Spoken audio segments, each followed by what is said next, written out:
me voy a ocupar de la presentación del curso del Seminario de Cosmología y Geometría que organiza desde hace años el Departamento de Matemática Aplicada de la Universidad de San Pablo CEU.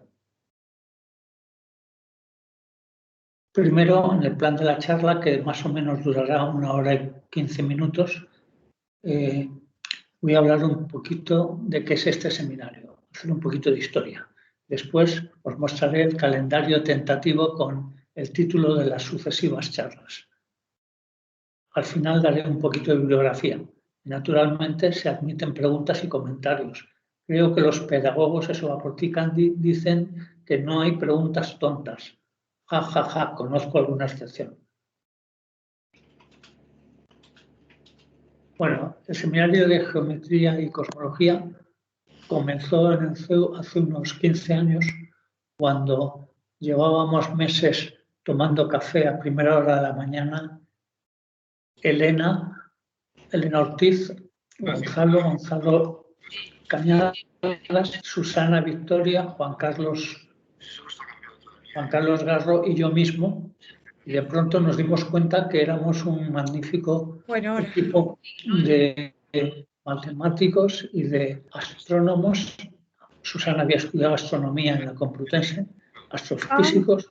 Gonzalo había trabajado en colapso gravitacional y es astrofísico, y Elena Ortiz, que era doctora en astrofísica, lo cual hizo que yo me animara mucho a pedirles que me enseñaran astrofísica, galaxias, cúmulos de galaxias, supercúmulos, que me hablaran un poco de cosmología en serio.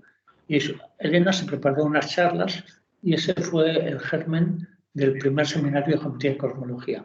Eso fue hace unos 15 años. En CEU nos dejaron durar 1 año más porque a los 2 años la mitad no estábamos ya allí. Y Elena dio un curso excelente de astrofísica para matemáticos. Me encantó, me aficionó y me aficionó en serio esto. Quitando que por alguna razón... Seguramente, como es la primera vez en mi vida que utilizo Team, habrá un montón de pequeños defectos de que no se oiga algo o que pase cualquier cosa, entonces decidlo. Bueno, 1 año después de aquello, Gonzalo nos animó a leer conjuntamente algunos libros. Leímos por aquel entonces El gran diseño de Hawking, su último gran libro de divulgación, y lo comentamos mucho. Los comentarios eran más bien de casi filosofía que de física, porque Hawking era así en esas épocas. Y después de aquello,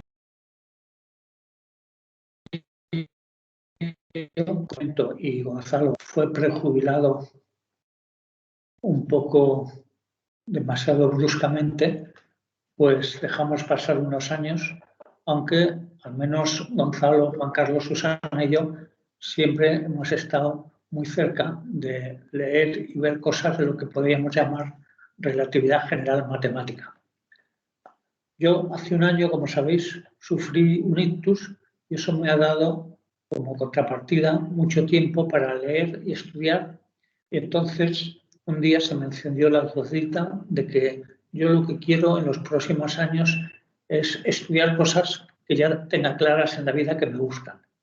En particular tengo claro que me gusta la cosmología matemática y la cosmología relativista, y decidí con Gonzalo el que íbamos a organizar de vez en cuando seminarios de este estilo. Organizar un seminario es la gran excusa para estudiarse algo. Cuando se lo tienes que explicar a otros es cuando te lo preparas bien. Y eso es lo que yo quiero este año. Yo este año le estaba dando vueltas a seguir un curso de relatividad matemática porque he visto que en el Instituto Max Planck, por Carla Zederbaum, o en el Instituto Técnico de Lisboa, por José Natario, hay varios apuntes colgados en la red bastante buenos de ese área que llaman relatividad matemática. Y mi idea era dar un curso de relatividad matemática para los matemáticos de la universidad que quisieran seguirlo. Cuando estaba en eso, intentando darle vueltas a cómo hacerlo un poco ameno, surgió la noticia de que el Premio Nobel de Física 2020 se le había dado a Roger Penrose por su trabajo teórico sobre los fundamentos de la existencia de los agujeros negros, que él demostró que eran una predicción robusta de la relatividad general. Y en ese momento lo tuve claro. El título del seminario de este año sería Roger Penrose, Premio Nobel. Y el objetivo era entender por qué se le ha dado este Premio Nobel. Sucede que, como sabéis, Roger Penrose en los años 60, lo escribió en el año 64 y se publicó a mediados del año 65, trabajó en lo que hoy se conoce como la teoría de las singularidades en el espacio-tiempo. Como cuando se penetra en un agujero negro, sucede que dentro hay una región que puede ser puntual, que puede ser un anillo circular, que puede tener distintas configuraciones topológicas, donde la propia relatividad general deja de tener sentido. Lo que yo estoy llamando, voy a llamar, penetramos en una singularidad. Y en esos años 60, Roger Penrose dio varios cursos de doctorado, por ejemplo, a Tristan Needham, que es un profesor que varios conoceréis porque es el autor del libro precioso de Visual Complex Analysis, análisis complejo visual, que quizás hayáis utilizado en vuestras clases de variable compleja y que pone muy claro cómo enseña Penrose. Penrose enseña como en ese libro se escribe, con muchísimas imágenes, con muchas ideas muy visualizables. Y Tristan Needham presume de que asistió a los cursos de doctorado de Roger Penrose en aquella época. Tengo muchas ganas de ver publicado, está preparado para el próximo verano, un libro en Princeton University Press que se va a llamar Geometría Diferencial, Formas Diferenciales, lo he dicho mal, Visual Differential Geometry and Visual Differential Forms, aplicaciones a la geometría de la relatividad general de Tristan Needham, y que se supone que es una puesta al día de los cursos aquellos que recibió Needham de Roger Penrose. Tengo mucha ilusión por ver cómo explica esas aplicaciones a la geometría de la relatividad general, porque el libro de Visual Complex Analysis a mí me ha gustado mucho, me ha enseñado a mejorar mis técnicas pedagógicas en una clase de matemáticas.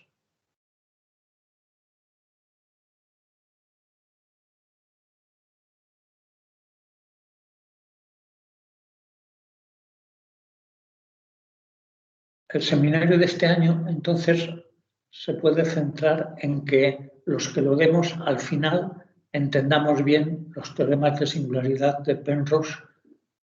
Poco después de enseñar a Needham, Penrose enseñó también al propio Stephen Hawking, quien utilizó las técnicas de topología diferencial de Penrose y métodos globales en relatividad general en su propia tesis, y que consiguió uno de los, a mi juicio, logros más importantes de la física matemática en relatividad general de mediados del siglo pasado, de finales del siglo pasado, como se vio en su propia tesis y en el libro que es un poco la pequeña Biblia de la cosmología matemática de George Ellis y Stephen Hawking, The Large Scale. No recuerdo el título, aunque estoy seguro, Juanjo, que tú lo tienes, el libro de la evolución a gran escala de las estructuras del universo. Es un libro de 1972 que probablemente no ha sido todavía hoy superado en cuanto a su exposición matemática de la cosmología. Sobre todo, si me permites recordar, como lo has comentado, creo que es Global Scale of Space-Times o algo así, creo. Bueno, en todo caso lo miráis en internet y seguro No, que se llama The Large Scale Structure of Space-Time. Hola Álvaro, sí. Gracias. Me suena más lo de The Large, sí. Bueno, es un libro espléndido y que, sobre todo, casi parece, visto desde una clase de un alumno, un libro de matemáticas, lo cual probablemente sorprendería mucho a quizá el propio Einstein 100 años antes, que se hubiera matematizado tanto el escenario como para que se pueda hablar hoy en día de teoremas de singularidad. Y en gran medida, el premio Nobel de este año es un premio Nobel a uno de estos teoremas. Al primer teorema de Penrose se suele hablar de 5 teoremas de singularidad. El sexto es un resumen y compendio de los anteriores y es el que nosotros vamos a estudiar en este curso. Daniel, mientras yo hablaba, ha estado poniéndoos un poquito de bibliografía. Quizás hayáis mirado un libro que estoy viendo aquí delante. Este de David Malamud, que es un profesor de Irvine University, se llama Topics in the Foundations in General Relativity y es un libro muy pedagógico de relatividad general, más pedagógico que el que salía un poquito antes de Robert Walt, General Relativity, que es un libro magnífico, es un texto espléndido para matemáticos. Yo creo que el de Malamud es un libro para físicos y matemáticos también. Estoy hablando desde mis prejuicios sobre qué es lo que entiendo que es un físico. Yo entiendo que es un físico, pues Álvaro, y que es un matemático, pues a mí mismo. O sea, un tío que no aguanta malas notaciones y que se aburre si le colocan muchas veces diferenciales de no sé qué sin que se entienda lo que es eso. Bueno, ya hablaremos más de estas cosas. Os voy a dejar en esta primera presentación, en el núcleo de ella, media horita con un vídeo de YouTube, porque hace 3 semanas, el 8 de diciembre, en la ceremonia de recepción del premio Nobel, se encargó dar una conferencia al propio Penrose, que la tituló así, con este bonito título, Cosmology, Black Holes and Space-Time Singularities. Creo que es una ocasión para que veáis cómo da clase Penrose, con qué cuidado mima sus dibujos. Seguramente algunos los miréis. Pues para que no os durmáis os advierto de lo siguiente. Solo duran 34 minutos. Más o menos a la media hora es cuando argumenta un poquito su teorema de la singularidad. Y además da una idea intuitiva francamente bien explicada de qué es una superficie atrapada. Probablemente es el concepto más elaborado que él introdujo en esos años 60 y que ha sido objeto de múltiples tesis, trabajos fin de grado y que es clave en la teoría de los teoremas de singularidad. Así que al final, cuando haya ruegos y preguntas, os voy a preguntar, ya sabéis lo que es una superficie tapada, ¿no? Álvaro, ¿qué es una superficie tapada? Y así veré quién ha estado dormido o no en los últimos minutos de esta charla de Penrose. Os dejo con Penrose. This year's Nobel Prize in Physics celebrates one of the great triumphs of mankind's thinking and exploration. The formation of black holes was predicted on theoretical grounds. These are objects that by definition cannot be observed directly. Astronomers took up the challenge and thanks to great innovations and by pushing the boundaries of technology, were able to show firm evidence for their existence. These bizarre regions of space-time, where gravity is so strong that even light is trapped, have captivated the interest of both scientists and laymen alike. Among physicists, many resisted the idea that such beasts could arise in the universe, as they involve a so-called gravitational singularity at their center, a point where gravity becomes infinitely strong. Albert Einstein was arguably the most notable skeptic. Simply put, the notion shared by many of the sharpest minds of the first half of the 20th century was that it would take unphysically perfect symmetry for collapsing matter to become a black hole. Thus, in a real universe, natural imperfections would prevent such objects from ever forming. This year's Nobel laureates have drastically changed that perception. Roger Penrose, receiving one half of this year's Nobel Prize, used ingenious mathematical tools to demonstrate that the formation of black holes is in fact a robust prediction of the theory of general relativity, regardless of the geometry of the mass being pulled gravitationally. The other half of the prize is shared by Reinhard Genzel and Andrea Ghez for their spectacular detective work examining the orbits of stars around the Milky Way center with exquisite precision, circumventing formidable observational challenges to disclose the nature of the invisible object in the galactic center, harboring over 4 million times more mass than our sun.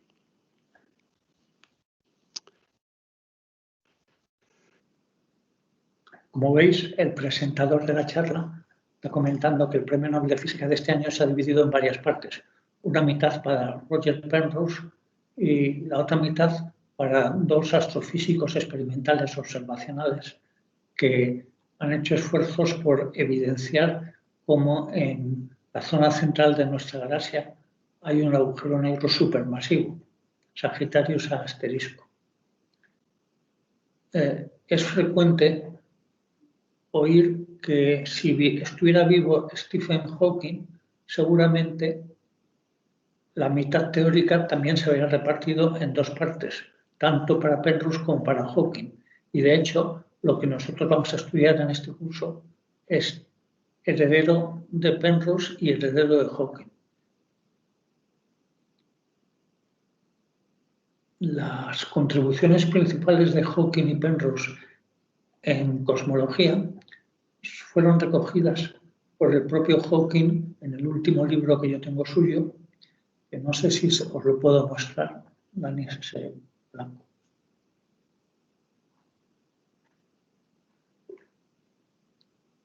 No sé si lográis verlo.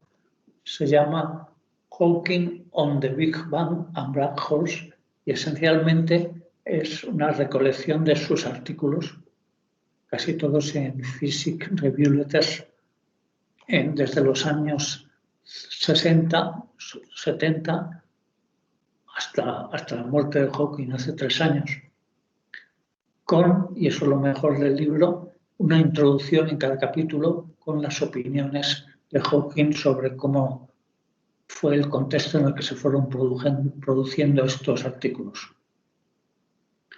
Bueno, yo me voy a callar hasta el final de la charla de Penrose. With that, I would like to invite our first speaker, Roger Penrose, to talk about black holes, cosmology, and space-time singularities. Roger Penrose earned his PhD from Cambridge in 1957. In the late 50s and in the 60s, he held positions in prestigious institutions in the US and in the UK. And in 1973, he became the Rose Bowl Professor of Mathematics at the University of Oxford, turning into emeritus in 1998. There are numerous mathematical and physical findings that carry his name, including Penrose tilings, Penrose-Hawking singularity theorems, and of course, Penrose diagrams. He is also exceptionally gifted as a popularizer of science and has written several best-selling books. Please join me in welcoming Sir Roger Penrose. In 1908, Hermann Minkowski introduced the idea of space-time, which was a 4-dimensional space which encapsulated pretty well all of Einstein's 1905 theory of special relativity. At first, Einstein didn't like the idea very much. He thought it was mathematical sophistry or something. But then he picked up on it, and it was central to his generalization to his general theory of relativity. Now, in the first picture, I've imagined 3 axes for a 3-dimensional space, and then we can move on to introduce a time axis to see our axes, 4 axes, 4-dimensional space. Now, the most important thing of this is to represent the speed of light. Here we have a light ray, and this, we want to see it so that it doesn't sort of lie on the floor. So we want to have units so that it can be seen as maybe 45 degrees or some reasonable angle, so that you have your space and time units so they're comparable. Now, here we have the null cone, which represents the directions of all the null rays. So the light ray is an all-direction cone. It's very important. In fact, we don't really need the light ray there. We've got them all in the cone. We don't need the axes. So the important thing, you see there's a point representing the local speed of light, but the cones can be more or less all over the place. Now, you can imagine a point and the light rays coming out of that point, and that's the light cone, if you like. The null cones can be tangent to it wherever it goes, but you can see at the back, at the top right-hand side, where the light rays start to cross each other. And this sort of thing makes light cones complicated. But it's important for what I'm going to talk about later, that you understand these things. You certainly are going to get crossovers, crossing points, caustics, and things like that.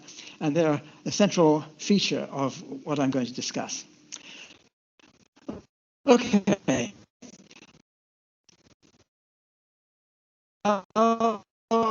Let's compare a picture. In this picture, to what we now call a black hole. This was in 1939,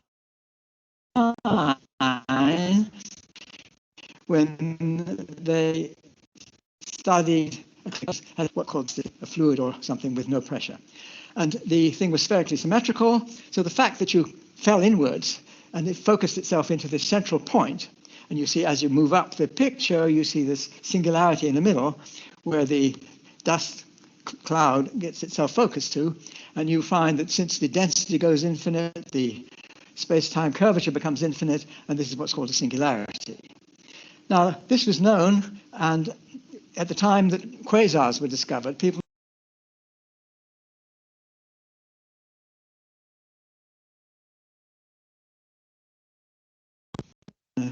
Snyder paper I think it was in 1958, when I went to a lecture in London, in King's College London.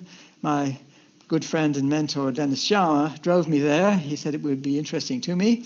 And this was a talk describing how you get through what was then thought of as the Schwarzschild singularity. Now, the top part of this picture is what Finkelstein described. You see, Schwarzschild, shortly after Einstein introduced his general theory of relativity, solved the equations for a spherically symmetrical body. Now, he also solved it sort of for the interior of the body, but that wasn't a very realistic model. It wasn't important so much. What was important was the solution for the exterior of the body, spherically symmetrical vacuum. Now, the thing about this is if you imagine squashing the body down smaller and smaller and smaller, you get to a point which is called the Schwarzschild singularity. Often it was called that because the equations all go crazy and things go infinite, and people used to think this was a singularity, which means you simply have some physical nastiness which you can't extend beyond. But the model, as I'm showing you here, well, at least the top part of it, was described to me by David Finkelstein at King's College, where he gave a talk in I think it was 1958. And I came away thinking, gosh, you've got this singularity still in the middle, whereas you've got rid of the one on the outside, but you still have that one in the middle. So wondered whether there was a theorem or something which showed that whatever you did, if you had it complicated, irregular in some way, you would still get a singularity. I had no idea of how you might prove such a thing. So I started to think to myself, what do I know about general relativity that maybe other people don't know, and possibly this would be helpful to me to do something that people aren't familiar with. What I settled on was two-component spinors. Now here we have, in the next picture, a picture on the right-hand side of a two-spinor. I learned really about these things from the great physicist Paul Dirac. I think it was earlier in the same year when he sort of deviated from his normal course and talked about two-spinors. He was famous for discovering the equation for the electron, but these use four-component spinors. And you can break them down into these two spinors. And Dirac was well aware of that. And I was familiar with the idea, but I simply didn't understand them. And Dirac's lecture made it absolutely clear to me. And so I began thinking, okay, this is something that can apply to general relativity, and maybe it will give me an insight that perhaps isn't familiar to people. In the picture you see now, on the left-hand side, you see the celestial sphere, and that's the different directions in which the two-spinner can point in. The two-spinners, it points along the light cone, but it's also got a little flag attached to it. I won't go into that at the moment, but it was important to have an understanding of the geometry of two-spinners. Now, the important thing mainly for me was that you can understand the curvature much better in two-spinners, in particular, the part of the curvature which is called the Weyl curvature. Now, in this picture, you see the curvature splits into two parts. One is called the Ricci curvature, and that is what matter directly influences. Einstein's theory tells you that the matter density, the energy density, the pressure and all that stuff, tells you what the Ricci tensor is directly. But what's left, that's 10 components. What's left is another 10 components which describe the way the gravitational field behaves. So the free gravitational field in a gravitational wave, say, is described by the Weyl curvature. And you see it gives you a distortion in the field of vision. So somebody is looking back and you see the focusing effect due to the Ricci curvature, and then you see the effect due to the distortion due to the Weyl curvature. Now, the Weyl curvature satisfied a very nice equation when you write it in two spinors, and it really attracted me very much.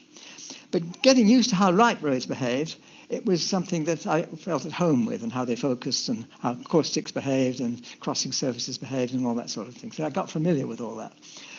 But at the time, this was when the quasars were being seen. This was in 1962, 63, 64, that sort of time, when these bodies which were producing enormous amounts of energy, and they seemed to be very small. So they had an energy which was, I forget, 100 times an entire galaxy, but yet they seemed to vary in a few hours or days or something like that, which meant they had to be very small, and they had to be very big to emit such energy, very massive to emit such energy. So how could all that energy be squashed into that small volume? And people started to speculate on whether something like the Oppenheimer-Snyder model might be relevant. But then you think just collapses radially inwards and doesn't give you anything. So if you want to have radiation coming out, you need to have at least a quadrupole structure or something complicated, not just a radial collapse. So I started thinking about it, partly at the instigation of John Wheeler. And at the time, there was a paper by two Russians, Lifshitz and Kalatnikov, which seemed to have proved that in general you would not get singularities, and only very special situations. So if you had a generic collapse, it would just swish around and come swirling out again. So I started to worry about this problem. I had a look at their paper. I didn't notice the mistake. There was a mistake in the paper. I didn't see that. But what I did see was the methods they were using I didn't feel altogether convincing, and that it was worth trying to see whether you could get singularities in a generic situation. And I remember walking in the woods and trying to think about this. And I came to the conclusion that it couldn't be a local thing. It had to be something non-local, some kind of criterion which tells you the point of no return in some sense has been reached. And I then devised the idea of a trapped surface. The picture you see here is the picture that appeared in my paper, a paper that I published in 1965. I gave a talk at King's College London in 1964 about it. And the argument was that if you have a collapse which is generic, that you might still have problems, even though it wouldn't be focused right into the central region. And I developed this idea of a trapped surface. You can see that's this little ring in the sort of middle of the picture. You have to imagine that it's not a ring because I'm only depicting 2 dimensions, and the whole thing should be 4-dimensional, and that ring is really a 2-dimensional surface, like a sphere, but you can imagine it might be distorted, not like that. Now, what is a trapped surface? You have to imagine that there's a flash of light emitted all along that surface. Here. On the top left, you see a picture of a little surface, and you imagine, suppose there's a flash of light occurring on that surface. And if it's convex, well, on the concave side, the flash will be converging. On the convex side, it will be diverging. And that will be the normal thing for a surface. Now, on the top right, you have something which is sort of, you might imagine that it can converge on both sides. On the bottom, you see a much more general situation, which doesn't depend on any kind of curvature. You get this in flat space. The intersection of two pass-like cones, you get this property of a locally trapped surface. Now, the trouble is that when you have a surface like this, which is global all the way around, such as in the picture that I have on the central ring, which is really a two-surface, and I'm imagining that a flash of light occurring on that, it's converging on both sides, and that's what a trapped surface is. And what I was able to show, that if you have energy which is locally positive, and you look at the behavior of the future of that surface, that you must run into a contradiction. That is to say, you get a singularity. So this was a proof, in general circumstances, that you couldn't have irregularity or something swishing around in a complicated way and come swirling out again. You would always get a singularity.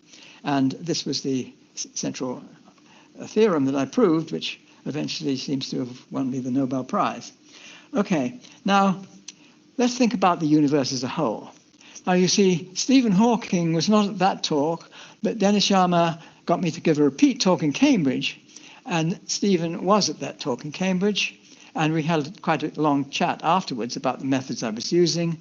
George Ellis was there also, and Stephen picked up on it very quickly and developed these ideas by generalizing my arguments to apply to a cosmological model. I won't go into the details of this, but the main point was that you could also show, using the arguments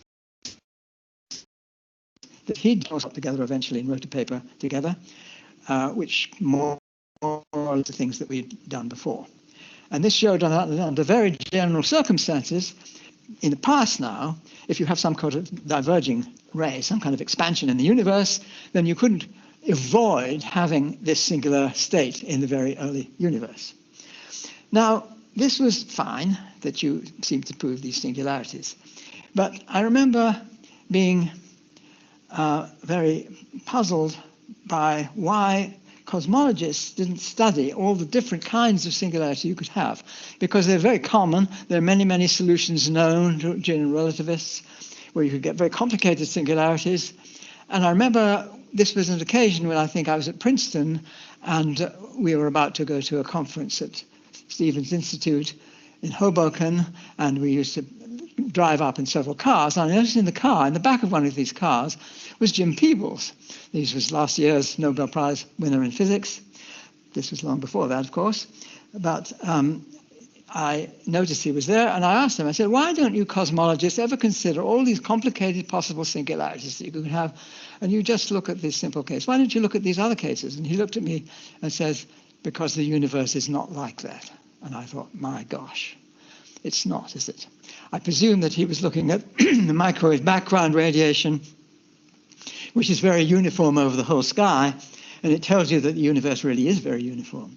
So it tells me that there's something very strange about these singularities, that the Big Bang singularity is utterly different from the kinds that you see in the future, in the collapses in black holes. And I was very puzzled by this, and since everybody seemed to think that the solution of the singularity problem was that you had to combine general relativity with quantum mechanics, you had to find a quantum gravity theory. It must be a very peculiar quantum gravity theory, which is grossly asymmetrical in time, which gives you a theory which makes the singularities quite different in the past and the future. Well, I had this view for quite a long time, until I think I started to worry more about, I thought I worried about the singularities in relation to the entropy in the universe. I'll come to that in a minute. But first of all, let me talk about what the universe is actually like according to what people think. You see, what they think is that the Big Bang was not just like this. And if you have a magnifying glass, you can have a good look at it. There's something called inflation. Now, inflation, according to the theory, is another exponential expansion, which took place with a tiny, tiny, tiny fraction, 10 to the minus 30 something or other of a second.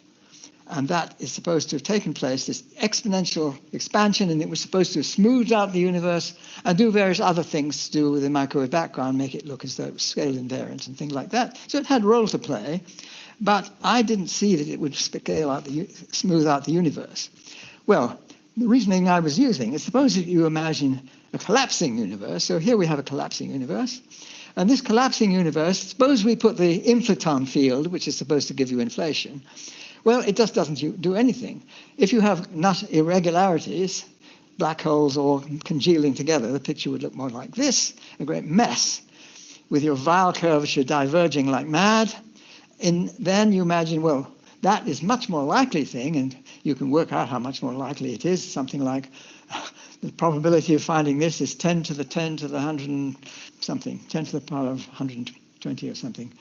That you get that more likely than the asymmetrical model that we seem to see, at least in the Big Bang. But in the Big Crunch, if you had the universe collapsing into a mess like this is what you get. But the question is, why wasn't it like this in the past? Is it a very strange kind of quantum gravity theory, which is what I thought for a while. Now, this is connected with another problem, which is the problem of the second law of thermodynamics. Now, let me describe the picture of the second law of thermodynamics. People often talk about a gas in the box. So the top three pictures, on the left-hand side, we see a gas tucked up into the corner in a little box. You open the box, and it spreads out through the big box, if you like. So as the gas spreads out, it gets more and more uniform. The entropy, or the randomness, increases in accordance with the second law.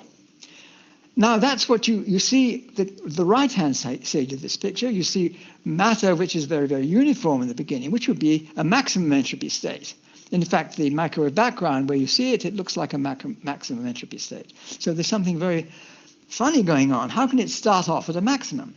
But then when you think about gravity, it works the opposite way, because gravity is uniformly attractive. So here I have a picture on the left of a lot of stars running around, and then they tend to clump. And then they finally get black holes, and the entropy goes shooting up enormously by the Bekenstein-Hawking formula, which tells you what the entropy in a black hole is, and it completely and utterly dominates the entropy in the universe. Right now, almost the entire entropy in our current universe is in black holes by an enormous factor. So we see that what's special about the universe is that the gravitational degrees of freedom were not activated somehow. And I tend to postulate just that maybe quantum gravity tells us in some mysterious theory that somehow the Weyl curvature had to be zero in a past singularity, and it could be infinite in a future singularity. Just sort of waving hands around and no theory which tells you that. And I thought that for a long time. But then, after I became persuaded, and I think I want to go back and now look at this picture, that the universe, this was another Nobel Prize, Saul Perlmutter and Schmidt and Rees discovered the distant supernovae stars seem to be accelerating away from us, and I had to be persuaded of that. And when I came around to believe it, I had some wrong reason for disbelieving it. But when I came around to believing it, I thought, gosh, this means this is interesting. It tells you that the future infinity is space-like. Now let's talk about infinity. See, people think, how do you talk about infinity? Well, now Escher had a very nice way of describing infinity.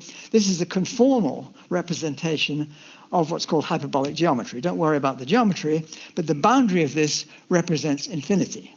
Now, it's a conformal picture. That means that angles are preserved, but sizes can be big or small. And the fish, as they get closer to the edge, they don't really realize that they're small. According to them, they're the same size as the ones in the middle. So this is a conformal representation. You can squash or stretch as long as you don't alter the small shapes. And that's conformal geometry. Now, the importance of conformal geometry I'll come to in a minute, but let me think about the light cone again.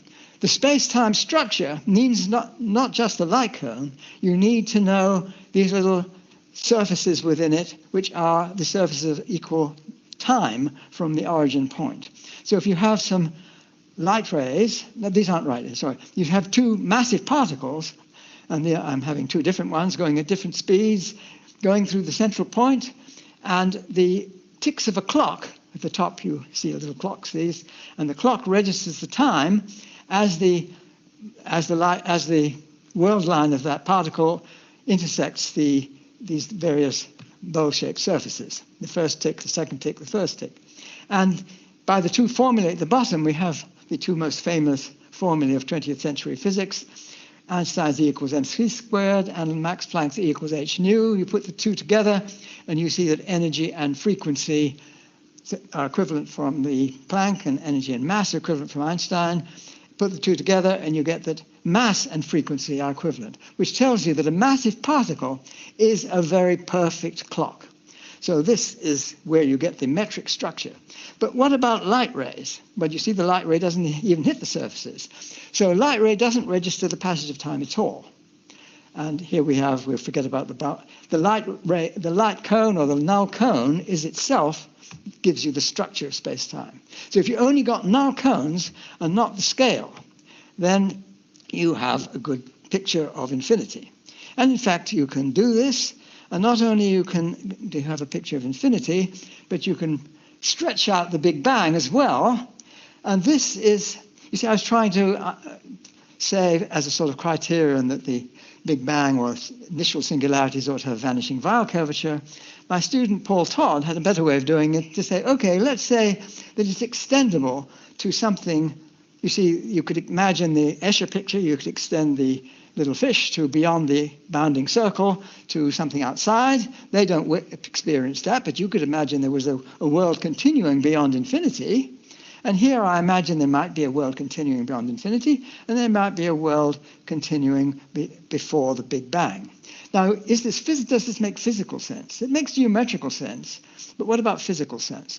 Well, you see, the remote future is very rarefied, very cold, and the density is very, very low. When you scale things to squash it, to make it a finite boundary, this makes the energies go up and the temperature go up.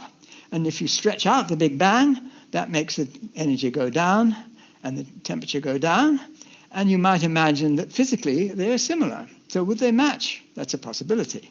You need the space-like nature of infinity, and that comes from the cosmological constant. The space-like nature of the Big Bang comes about automatically. You also get something more if you do what I'm now going to suggest, which is to imagine not just that you have a finite boundary at the two ends, but you continue. Our Big Bang was the continuation of something before, and our remote future is a continuation, will continue to something beyond it. Now, does this make physical sense? Well, it only really makes physical sense if you've got massless things around. What about the remote future? Well, the main things running around will be photons, and they're massless. So let's say there's something more, you've got mass as well. I have to sort of suggest that the mass does fade out eventually, but let's say it's dominated by the photons. What about the Big Bang? Well, it's the opposite reason. Here, by Einstein's E equals mc squared, you find that the energy in the mass is pretty well completely dominated by the energy in the motion. So the kinetic energy, when the motions get so big, the energy gets so great, then it's almost entirely in the kinetic energy and not in the mass. So you might as well consider that the mass is zero, and the physics relevant to the two ends is the physics of zero massless particles. In fact, in the remote future, the photons, that's Maxwell's equations don't even notice the metric. They're conformally invariant. And in fact, you can consider that you could actually, if you have electromagnetic things or massless things or gravitational wave things, they could get across from one side to the other. So I can imagine that the crossing over from one side to the other makes sense if your physics is sufficiently conformal and you're not worrying too much about the mass. Okay, now I'm going to finish this talk by talking about two classes of observation. The first one was an idea I had about maybe you would see in the previous eon, if it's like ours, I'm calling the different sections the different eons. So if I go back to this picture, our eon is this initial cylinder. It's not really a cylinder. You see at the back, there's some curly stuff. It may not close up at the back, so I don't mind whether the universe is closed spatially or open.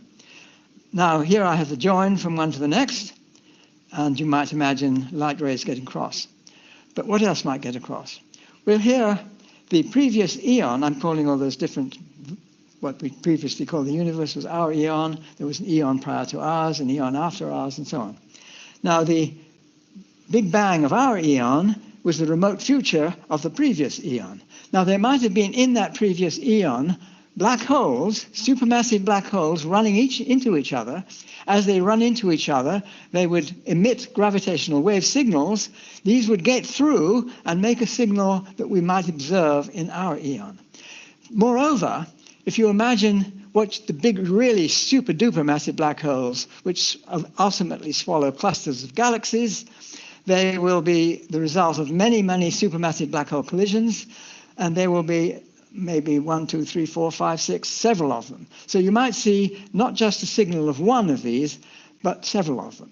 Now, what you would expect to see, according to this theory, would be rings in the cosmic microwave background where the temperature is slightly lower variance as you go around, or higher or lower temperature. But my colleague Vahe Gurzadyan, who looked at this, he looked at concentric sets of at least 3 rings of low variance, low temperature variance.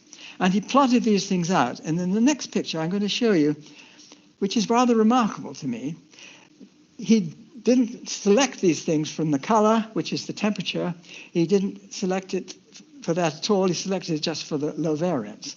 And these are plotted out in the Planck data, centers of at least 3 concentric low variance rings.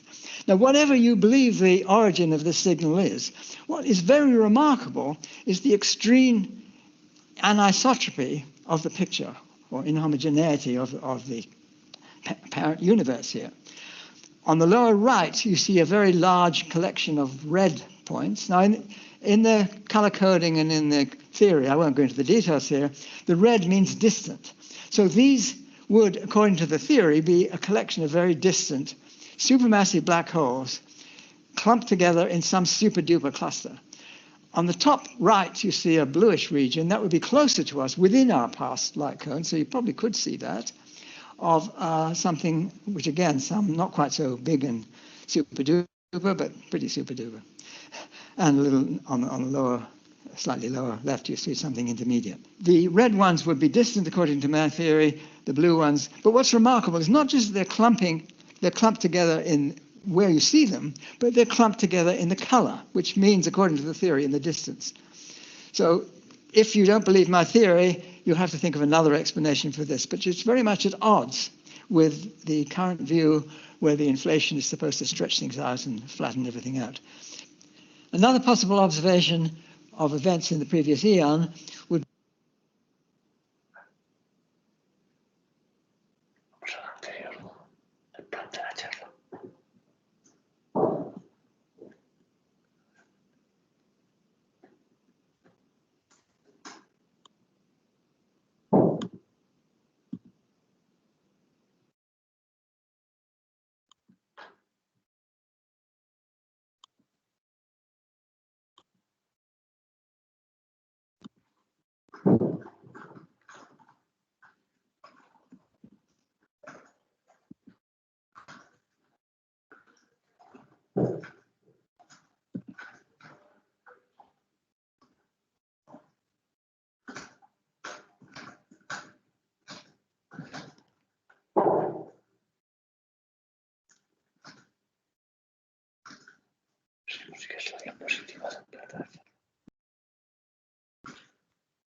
Bueno, esta presentación de Penrose es un poco el trasfondo de todo el curso de este año.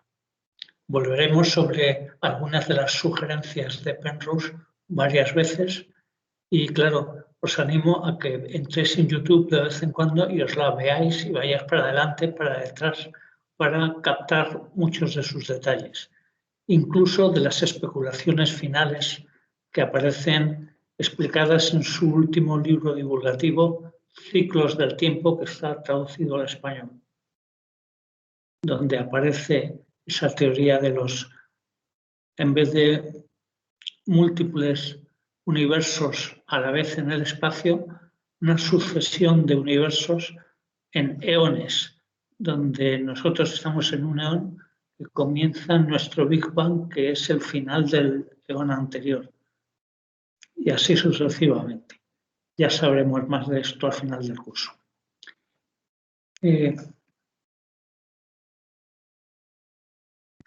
Quería poneros un calendario tentativo sobre las siguientes charlas.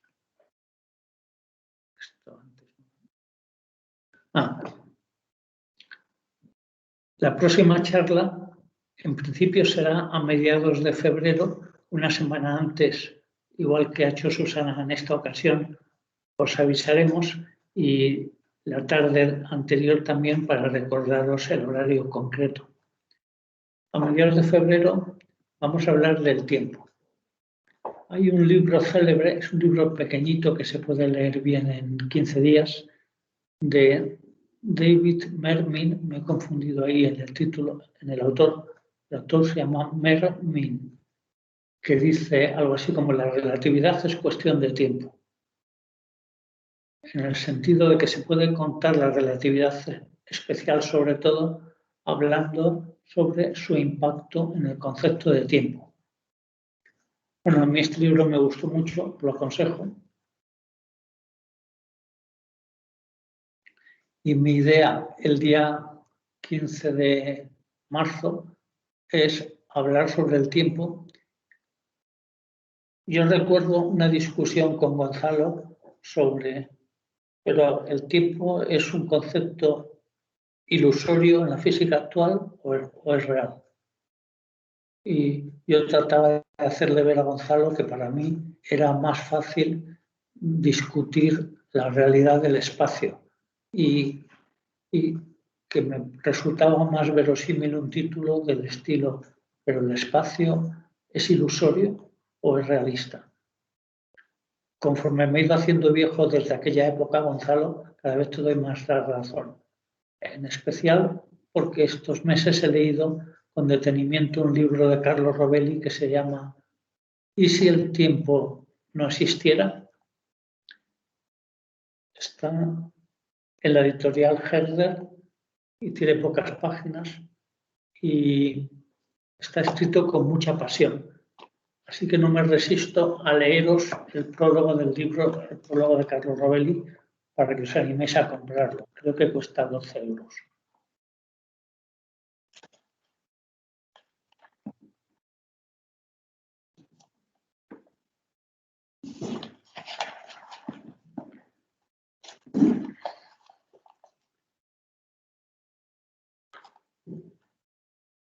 Carlo Rovelli es un físico teórico, uno de los iniciadores de la teoría de la gravedad cuántica de bucles, un tema de una dificultad matemática aterradora.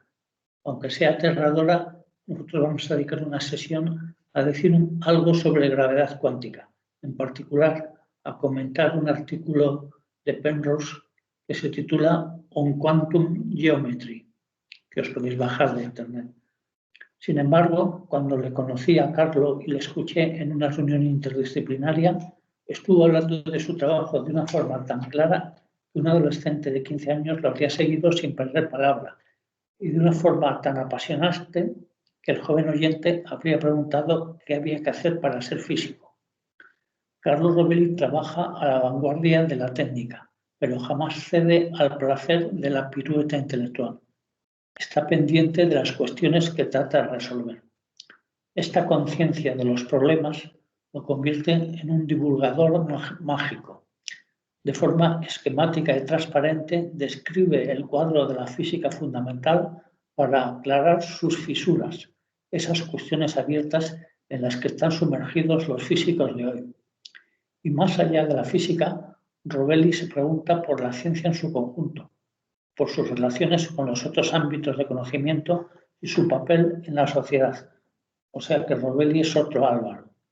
El físico no puede ser un técnico desconectado de las realidades, puesto que es de la realidad de lo que pretende hablar. El mundo que estudia en el acelerador de partículas y el mundo en el que se despierta todas las mañanas son el mismo. Mejor que cualquier otro científico, Carlo Rovelli nos hace sentir esa intensa conexión de la actividad del investigador con el rum del mundo cotidiano. El editor italiano Sante di Renzo tuvo la clarividencia de pedir a Carlo que concibiera una obra destinada a los jóvenes que se sintieran atraídos por una carrera científica. A partir de muchas conversaciones sobre la carrera del físico nació la obra «Che cosa è il tempo? ¿Qué cosa es lo espacio?». Cuando pensé en publicar esa obra, tras haber escuchado a Rovelli en una conferencia, él mismo me propuso tomar como base ese texto y ampliar lo relativo al contenido científico y la reflexión sobre la ciencia. Por tanto, el libro que les ofrecemos es una obra más acabada y más extensa, un auténtico cono de pensamiento. En él aprendemos en qué dirección va la física de mañana y por qué se encuentra con Aristóteles, a qué se parece un grano de espacio-tiempo y cómo el estudio de este tipo de cuestiones desempeña un papel importante en el camino de la civilización actual. Más que una obra de ciencia, es una demostración de espíritu científico, esa actitud tan natural en los niños y tan difícil de conservar. Elisa Brune, periodista científica. El prólogo de verdad de Carlo Rovelli es el siguiente. He dedicado gran parte de mi vida a la investigación científica, pero la ciencia fue para mí una pasión tardía. Cuando era joven, más que la ciencia, lo que me fascinaba era el mundo entero. Crecí en Verona, en el seno de una familia tranquila. Mi padre, un hombre de una rara inteligencia, discreto y reservado, era ingeniero y dirigía su propia empresa. Él me transmitió el placer de contemplar el mundo con curiosidad. Mi madre, una italiana auténtica desbordante de amor por su único hijo, me ayudaba en los trabajos de investigación que realizaba, entre comillas, en la escuela primaria y alimentaba mis ansias de descubrir.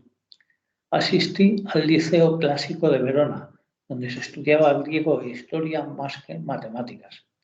Era una institución rica en estímulos culturales, pero pretenciosa y provinciana, dedicada a su misión de proteger a los privilegiados y la identidad de la burguesía local. Muchos profesores habían sido fascistas antes de la guerra y lo seguían siendo en su fuero interno. Eran los años 60 y 70 y el conflicto entre generaciones estaba en plena ebullición. El mundo cambiaba rápidamente. A la mayoría de los adultos que me rodeaban les costaba mucho aceptar la evolución. Se mantenían firmes en posturas defensivas y estériles. Confiaba poco en ellos, y menos aún en mis profesores. No sé si os suena todo esto. Chocaba continuamente con ellos y con cualquier figura autoritaria. Mi adolescencia fue pura rebeldía. No me reconocía en los valores entre los que vivía. Evolucionaba en medio de la confusión y no tenía ninguna certeza. Solo una cosa me parecía clara. El mundo que yo veía era distinto del que me hubiera parecido justo y hermoso. Soñaba con ser un vagabundo y vivir al margen de esa realidad que no me gustaba. Leía con avidez los libros que me hablaban de otras formas de vida y de otras ideas. Creía que en cada uno de los libros que todavía no había leído se ocultaban tesoros maravillosos. Durante mis estudios universitarios en Bolonia, mi conflicto con el mundo adulto fue parejo al de una gran parte de mi generación. Queríamos cambiar el mundo, hacerlo mejor, menos injusto, descubrir nuevas formas de vivir y de amar, experimentar nuevas formas de comunidad, probarlo todo.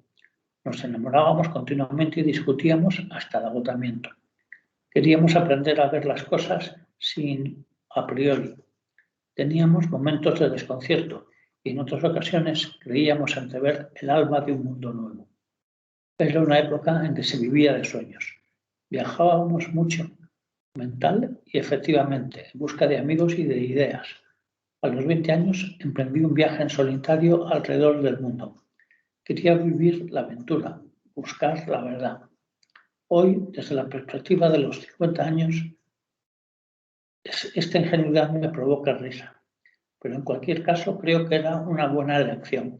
Y en cierto modo todavía sigo inmerso en una aventura que empecé en aquella época. El camino no siempre ha sido fácil, pero las esperanzas descabelladas y los sueños sin límites no me han abandonado nunca. Solo hacía falta tener el valor de seguirlos. Junto con un grupo de amigos impulsamos una de las primeras radios libres de la época, Radio Alice, en Bolonia. Los micrófonos estaban abiertos a todo el que quisiera expresarse a través de las ondas. Radio Alice impulsaba experiencias y utopías. Junto con 2 amigos escribí un libro en el que se explicaba la revuelta estudiantil italiana de finales de los 70. Pero las esperanzas de revolución fueron sofocadas rápidamente y el orden se impuso.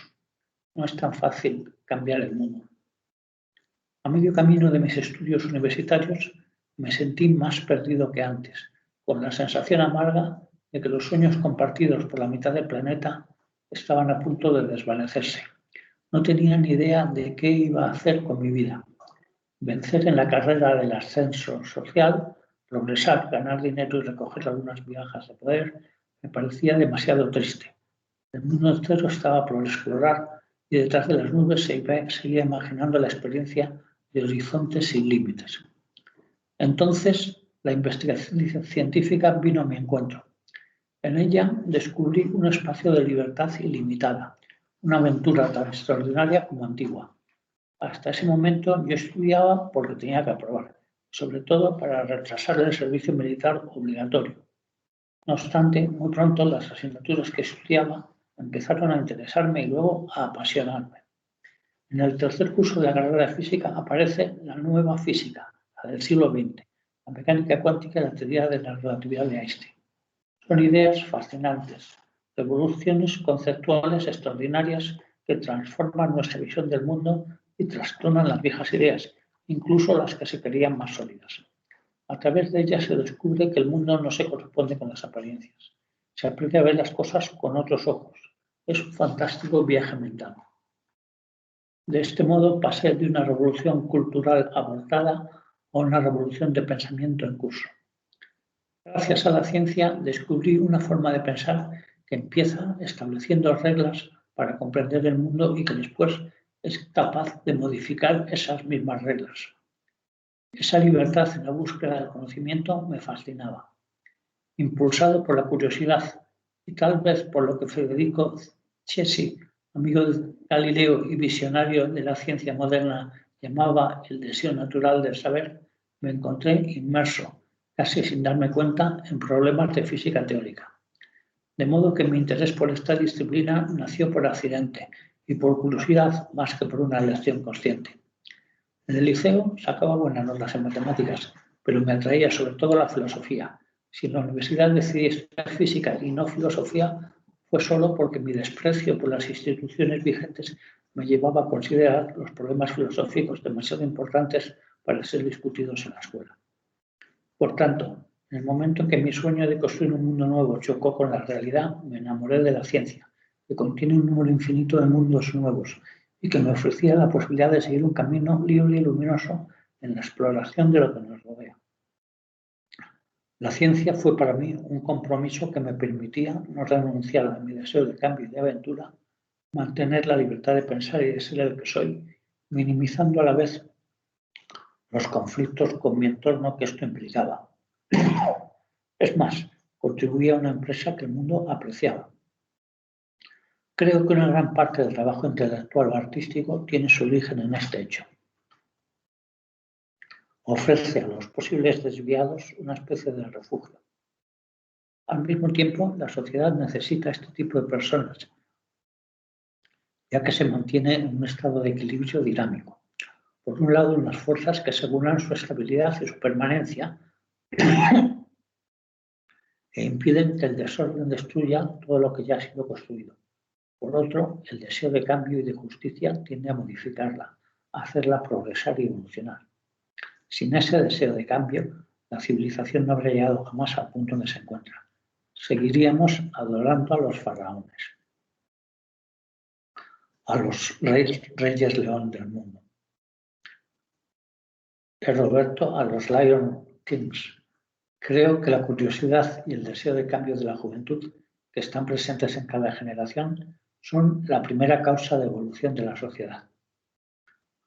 Al lado de las figuras de orden que mantienen la estabilidad pero frenan la historia, se necesitan personas que vivan de sueños y se lancen a descubrir nuevos territorios, ideas originales, formas inéditas de ver y de comprender la realidad. El mundo actual ha sido pensado y construido por quienes en el pasado fueron capaces de soñar. Solo nuevos sueños pueden dar vida a nuestro futuro. Este libro presenta algunas etapas del camino que he recorrido siguiendo mi curiosidad y mis sueños. Habla de la fascinación por las ideas y de los amigos que he encontrado. Así que, como os decía, a mediados del próximo mes vamos a hablar del tiempo en física, de la revolución que supuso la física de la relatividad especial en el concepto de tiempo y en el concepto de espacio. Incluso, Gonzalo, a lo mejor hasta estoy de acuerdo contigo en que el concepto de tiempo más bien parece ilusorio en la gravedad cuántica, o en lo que yo entiendo, de lo poco que entiendo, de la gravedad cuántica en la versión de Rovelli. Hablaremos. El 15 de marzo, el tema de la charla será superficies atrapadas. En España está uno de los máximos exponentes de trabajo sobre esta noción, José María Martín Senovilla, catedrático de Física Teórica en la Universidad del País Vasco, y que, por si alguien quiere adelantarse y lo leyendo, en Archive tiene varios artículos con un título como el de ¿Dónde están las superficies atrapadas?, que os aconsejo. Y también un artículo sobre el impacto del teorema de singularidad de Penrose en la física de nuestro tiempo. A mediados de abril presentaré el teorema de singularidad de Hawking-Penrose, que es un poco el compendio de 5 teoremas anteriores, como antes dije. Es una singularidad cosmológica, no es de las de los black holes, sino que se refiere a la del Big Bang. Big Bang en el que, como habéis oído antes, ya no cree ni el propio Penrose, que prefiere hablar de muchos Big Bangs en esa sucesión de ciclos del tiempo en los diferentes eones. A mediados de mayo, una versión del mismo teorema menos intuitiva y más formalizada. En el lenguaje de estas son las hipótesis, esto es lo que significa cada concepto en la hipótesis, y veremos una primera demostración. La demostración de las que conozco que más me gusta está en un libro de Greg Neighbor, se escribe Naber con B, que se titula Space-Time and Singularities, an Introduction. Es un libro que tengo y que es un poco más caro que los demás. Podéis mirar en Amazon, por supuesto, y hay 1000 formas, como sabe Rafa, de descargárselo. Bueno, si estamos vivos a mediados de junio, pretendo decir algo sobre ¿y qué pasa en el interior de un agujero negro? Esto es muy arriesgado. Singularidades para el futuro, no singulares cosmológicas. De eso va el teorema de Penrose.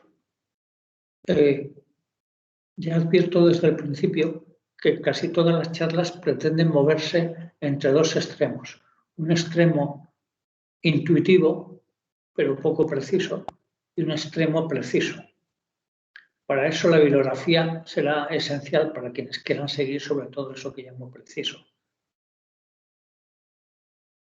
En julio, para terminar, hablaremos de la conjetura de la censura cósmica y de algunos problemas abiertos.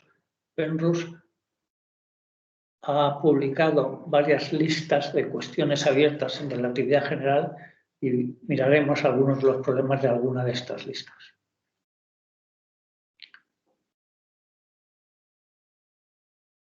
Antes os he leído el prólogo de Carlo Rovelli. Como deberes para la próxima sesión, os planteo un deber simpático, que es que os hagáis con un libro muy pequeñito, que se llama así, 6 lecciones breves de física, que ha escrito Carlos Rovelli y que en la casa del libro cuesta 10 euros. O sea que en Amazon, si queréis que os llegue a vuestra casa por 12 euros, lo podéis tener ya el próximo martes. Es un libro simpático Estoy pensando en aquellos matemáticos que digáis, ahí vas, yo no he vuelto a leer nada de física desde primero de carrera. Pues es un libro que se lee fácilmente y que me gustaría que me comentarais si lo habéis leído en el próximo mes. El libro que tenéis en verde es el que comenté un poquito antes, Hawking on the Big Bang and Black Holes. Es una recolección hecha por el propio Stephen Hawking de sus principales contribuciones a cosmología en los años 60 y 70 y del propio Penrose. O sea que ahí tenéis la bibliografía básica de los artículos clave. Los artículos, por supuesto, se pueden buscar uno a uno en Internet y son suficientemente nombrados como para que os resulte fácil conseguirlos. Si alguien quiere buscar alguno y no lo encuentra, me lo podéis decir, que creo que tengo casi todos. Perdona, José. José, sí. Perdona. Sí. Creo que no estamos viendo la pantalla con la bibliografía. Pues a ver si entre Daniel y yo lo conseguimos, creo que es. ¿Ahora tampoco lo veis? No, estamos viendo una que pone plan de la charla. No, pues la siguiente debe ser. Yo sí lo estoy viendo, ¿eh? Yo también, ¿eh? Yo sí la veo. ¿Sí? Yo también lo veo. Pues estamos buenos. Perdonad, entonces es problema mío. Espera, no sé por qué veo yo la otra. No, intenta pasarla tú, que está al final. Tú puedes pasar las diapositivas. Abajo a la izquierda hay una manera de pasar la diapositiva. Seguramente en tu teclado, abajo a la derecha, puedes apretar la tecla y pasas a la siguiente. Es la diapositiva 17. Imagino que te has podido descargar el PowerPoint, pues es la diapositiva 17 del PowerPoint. Si no, quizás te puedas mirar luego. Vale, perdonar que os he cortado, es que creía que no se veía nadie. Perdonar, ya lo soluciono yo, gracias, Perdonad. Ah, eres Susana, creía que eras Candy. No, soy Susana, soy la patosa de Susana. Ahora veré cómo lo hago, perdonad. No, la maravillosa Susana. Eso. Yo soy Candy, Susana, y también caigo en lo mismo, o sea que ni te preocupes. Gracias por los ánimos. Perdonar que he cortado la charla de José, perdonar. Bueno, y creo que ya solo falta la última diapositiva. Si os habéis conseguido cargar el PowerPoint, en la última pone, y en agosto, vacaciones. Esa es la idea. Hemos terminado. Si queréis comentar cualquier cosa, pues vamos a hacerlo. Y si no, pues yo me voy a tomar una cerveza con Daniel. Sí, yo, José, lo que sí me ha interesado es lo que has dicho, que has cambiado tu forma de dar las matemáticas. Claro, eso es otro ámbito, pero sabes que en el departamento hacemos a veces unas charlas en las que un profesor habla al resto del departamento. A mí me gustaría que dieras una contando cómo dabas las clases, cómo las das ahora, por qué ese cambio, si tú quieres, claro. Hombre, por $500,000 yo hago lo que tú quieras. Pero voy a ser un poco más realista. Por 10 euros por un café, lo hago encantado cuando quieras. Muy bien, José. Seguramente en un sitio donde al máster de profesorado de secundaria le están llenando de galardones, como antes hablaba con Candy, pues tienes gente interesantísima para hablar de pedagogía. Pero es verdad que ahora que soy viejecito, creo que mirando hacia atrás puedo hablar un poco de lo que ha pasado en mi vida sobre la enseñanza de las matemáticas y cómo ha cambiado. Y sí, me gustaría mucho, si tú luego aguantas que hable durante una hora, daros esa charla. La prepararé con gusto. Pues Antonio, como os habréis dado cuenta los que no sois del CEU, es mi jefe. Es el director del Departamento de Matemática Aplicada, como supongo que ha resultado evidente, ¿no? Por eso no queda más remedio que decirle que sí, que claro que da esa charla. No soy tu jefe, soy tu amigo y tu admirador. Yo también te quiero.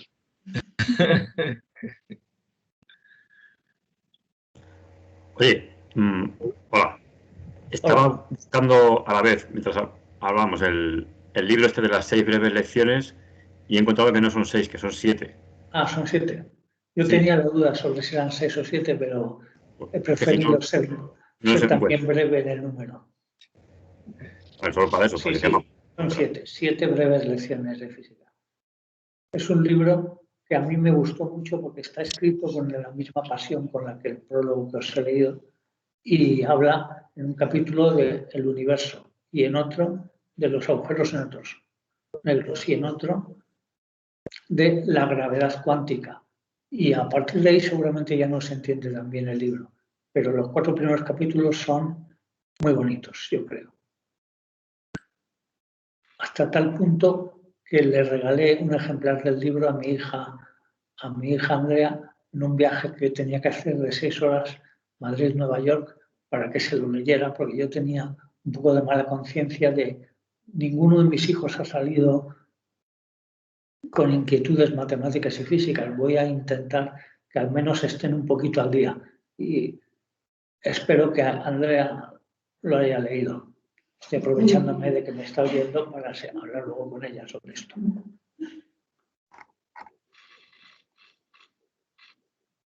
Bueno, no os quiero entretener mucho más porque imagino que todos tenéis muchísimas cosas que hacer y sí que quiero dar las gracias especialmente a Susana, no solo por interrumpir, que siempre viene bien para oír su magnífica voz, sino por todo lo que me ha ayudado para preparar estas cosas y porque os ha avisado a vosotros mandándoos el enlace a Teams, supongo que porque seguirá haciéndolo en el futuro. Muchas gracias, un placer, José. Un placer y lo seguiré haciendo en el futuro, ¿vale? Pero vamos, Dani también ha colaborado el que más en que esto haya salido, yo pienso que muy bien. Venga. Sí, también gracias a mi hijo Daniel, que el pobre me aguanta con paciencia un montón de cosas de matemáticas, y a Andrea, que desde que se leyó aquel libro me escucha con más respeto, creo. José. Sí, ¿quién eres? ¿Me oye? ¿De quién eres? Soy Gonzalo. ¿Qué tal? O sea, gracias por la charla. Ha sido... Hola, Gonzalo. Oye, Gonzalo. Dime. Me alegro mucho de oírte porque me faltaba por decir algo que me importa. Que os animo también, ahora que he dicho de qué van a ir las siguientes charlas, a que adoptéis una para que la deis vosotros, alguno de vosotros. O sea que, Gonzalo, elige la que prefieras para que la des tú, ¿no? Elegiré la de Hawking. Ah, la del teorema de Hawking. Eso es. Bueno, estupendo. Bueno, yo quería solamente decirte que ante todo te encuentro fenomenal. Joder, eres un jabato, eres un tío, cómo te superas. Vamos, eso es increíble. Y luego, el segundo punto es sobre el tiempo. Yo no he renunciado a esa idea de decirte que el tiempo es algo pues un poco artificioso dentro de la mente del ser humano que nos sirve para crear unas ecuaciones que realmente describen una realidad. Pero el tiempo en sí tiene que ser algo que esté externo al ser humano, mientras que hoy por hoy lo que estamos haciendo es crearnos nosotros el esquema del tiempo. Eso solamente como introducción, pero podemos seguir hablando 1000 años del tema. Lo de 1000 años parece muy temporal, sí. Sí, 1000 años, incluso en el más allá. Bueno, pues yo estaré encantado de oírte hablar 1000 años y hasta el más allá del tiempo y que nos asomemos explorando el tiempo al misterio del más allá. Claro que sí. Será un placer. Igualmente, José. Bueno, como veis, Gonzalo es un provocador nato, lo cual es muy productivo en reuniones de ciencia. Juanjo, estás muy callado, eso es extrañísimo. ¿Es que te has dormido? No, estoy aquí, aunque no me veáis, pero bueno, me podéis ver. Estoy aquí. Es extraño estar callado, pero bueno, digamos que vamos a entrar en detalles, ¿no? Más adelante. Entonces, cuando entremos un poquito en detalles, sí, surgen muchas cuestiones, ¿no? Ya un poquito, alguna de ellas quizá un poquito más técnica, ¿no? pero interesantes en cualquier caso, ¿eh? O sea, por ejemplo, a mí algo que me ha llamado la atención de la charla de Penrose, puesto que esta está dedicada a Penrose de alguna manera, era la cuestión perturbativa, ¿no? Es decir, el problema de que en una situación ideal se puede generar varias situaciones de simetría y homogeneidad, etcétera, se pueden generar singularidades, pero la cuestión es cómo en situaciones irregulares genéricamente aparecen singularidades, ¿no? Mira, el propio Penrose, en el año 66, creo, publicó un libro más técnico que se titula Técnicas de topología diferencial en relatividad general, que te lo puedes bajar fácilmente. Que a lo mejor si en la Dropbox famosa que tienes, a lo mejor está este libro, o si no, te lo puedo subir ahí. Y ahí intenta dar una idea de los métodos que hay detrás de su teorema, detrás de la demostración de su teorema. Desde un punto de vista intuitivo, digamos lo que intuyo, pero bueno, ya digo, eso más adelante aparecerá seguramente, ¿no? Sí, pero es la cuestión de que es la cuestión perturbativa, ¿no? De las ecuaciones de campo. Sí. Creo. Yo pienso que, enlazando con un tema que conoces mucho mejor que yo, la idea de Penrose ahí fue que cambiando las condiciones iniciales de las ecuaciones de la relatividad general, cambiándolas en un entorno suficientemente pequeño, se consiguen singularidades inevitables. Exacto. O sea, primero se demuestra que en situaciones de simetría exacta hay una singularidad. Y luego se prueba que cambiando arbitrariamente poco las condiciones iniciales no queda más remedio que siga habiendo esa singularidad. Exacto. Es una teoría de tipos perturbativos, claro. Es eso, creo yo, lo que se recoge en la nominación del Premio Nobel cuando se dice de Penrose que se le da por su contribución a hacer ver que la existencia de agujeros negros es una predicción robusta. Ese robusta viene por esto que acabo de decir. Exacto, exacto. Es estable bajo pequeñas perturbaciones. Eso es. Esta era mi impresión sin haber leído nada de ello, pero era un poco la sensación que tenía una vez he oído la charla de Penrose. Y quizá lo he pensado alguna vez, ¿no? También cuando oí hablar en pequeñas perturbaciones alude a topología, a un entorno de las condiciones iniciales. Bueno, hablaremos de ello, como tú dices. Claro, claro. Por eso yo estaba muy callado ahora. Yo estoy esperando como un gato agazapado, digamos, a las próximas charlas. Por concretar un poco más, en la próxima charla voy a adoptar un perfil más académico, más de profe. Y voy a intentaros resumir un libro que me ha gustado mucho, que he leído estos meses, que se llama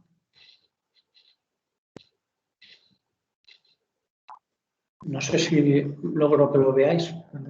No, por ahora no. A ver un segundín, lo amplío. Se llama Geometría, from Isometries, desde las isometrías, se refiere a las isometrías euclideas, to Special Relativity. Podría haberse titulado también, como existen varios libros, La geometría de Minkowski. Entiende por un estudio de una geometría, por ejemplo la euclidia, el estudio de un espacio, el espacio euclideo y de sus isometrías. Y este libro repasa en el primer capítulo la geometría euclidea, después trabaja con geometría esférica, después geometría hiperbólica, para enseguida hablar del plano de Minkowski y describir finalmente la geometría de Minkowski como una manera matemática de contar la cinemática de la relatividad especial y allí probar como teoremas resultados sobre cómo la simultaneidad absoluta no existe en relatividad. El concepto de simultaneidad absoluta no tiene sentido. En eso es lo que me voy a centrar intuitivamente en el mes de febrero, aunque, como dices, Juanjo, voy a intentar ser técnico para aquellos a los que os haya apetecido leeros este libro de geometría, desde las isometrías a la relatividad especial. Es un libro de Springer, de la colección UTM, de textos undergraduates que se leen muy fácilmente, y para profes geniales como Susana o como yo mismo, jaja, lo de genial, nos hemos pasado la vida explicando geometría a alumnos de primero y de segundo de carreras como arquitectura, pues es un libro que encaja muy bien en lo que nosotros explicábamos, dándole una vuelta de tuerca más a eso de geometría, para incluir la geometría hiperbólica. Ahí vuelven a aparecer los diagramas de ángeles y demonios que antes aparecían en la charla de Penrose cuando hablaba de traer el infinito al borde del disco de Poincaré. De eso es de lo que voy a hablar un poco más técnicamente en el próximo mes. Salvo que alguno quiera coger esa charla, porque ya os digo que os animo, Álvaro, etcétera, a que cojáis un tema que os guste y os lo preparéis vosotros.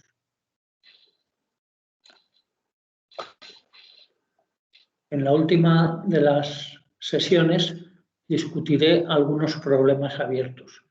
Discutiré significa que los comentaré un poco y los ponderaré un poquito, pero por empezar ya con algo, por si a alguien le interesa, algo que ha sido clásico en la literatura en relatividad general y las matemáticas de la relatividad general es coger algún tema conocido en geometría riemanniana y tratar de ver hasta qué punto se podía en paralelo desarrollar en espacios lorentzianos, en la geometría de la relatividad general. En ese contexto, eso va por ti, Susana, por si te interesara, y a todos los demás, hay unos apuntes que se pueden bajar en la red de un profesor de la Universidad de Granada, Rafael López Camino. Aprovecho para decir que en Granada hay un departamento de geometría y topología que tiene muchísimas aplicaciones a relatividad especial y general y varios cursos de grado con apuntes que os podéis descargar geniales. Por ejemplo, hay unos muy buenos apuntes, a mi entender, del profesor Miguel Sánchez Caja sobre relatividad especial y su geometría, que podrían veniros bien para quien quiera venir con los deberes hechos el 15 del mes próximo. O sea que la matemática de la que voy a hablar el próximo mes es la de giros, traslaciones, reflexiones y su correlato en geometría en el plano hiperbólico. Y eso enseguida va a permitir que se demuestren como teoremas que el tiempo se dilata cuando se compara cómo discurre el ritmo del tiempo para un observador y para otro que vaya con otra velocidad.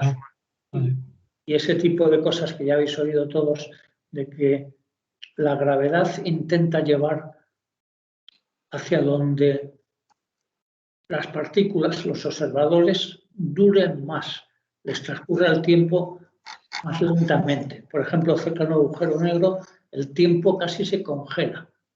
Ese tipo de frases que parecen bla, bla, bla, espero que sean teoremas con demostración dentro de un mes. A mí lo que me parece portentoso del trabajo de Hawking y Penrose es haber adaptado a este lenguaje geométrico matemático la teoría física de la relatividad, haciendo un paralelismo muy estrecho entre el significado físico y la interpretación geométrica. Eso me parece lo más apreciable del trabajo, por otro lado, sumamente reconocido, de Stephen Hawking. No sé si estás de acuerdo, Álvaro. Perdón, que no tenía el micrófono. Sí, completamente. Pero en cuanto a la invitación que lanzas de ocuparme de algún tema, déjame que avance un poco más esto y lo veamos. Y igual sí, igual te digo algo. Por supuesto. O sea, que nadie se sienta demasiado presionado, sino si alguno de estos temas os apetece estudiaroslo y prepararlo, pues genial. No tenéis más que decirlo luego fuera de micrófono. Bueno, pues vamos a dejarlo para que Dani se tome la cerveza que lleva rato pidiéndome gritos. Bueno, pues ha sido un placer. Muchas gracias. Muchísimas gracias por esta ventana. Gracias, José. Muchas gracias, José. Muchas gracias. Gracias. Adiós. Adiós, gracias, José, adiós. Adiós. Seguimos en contacto.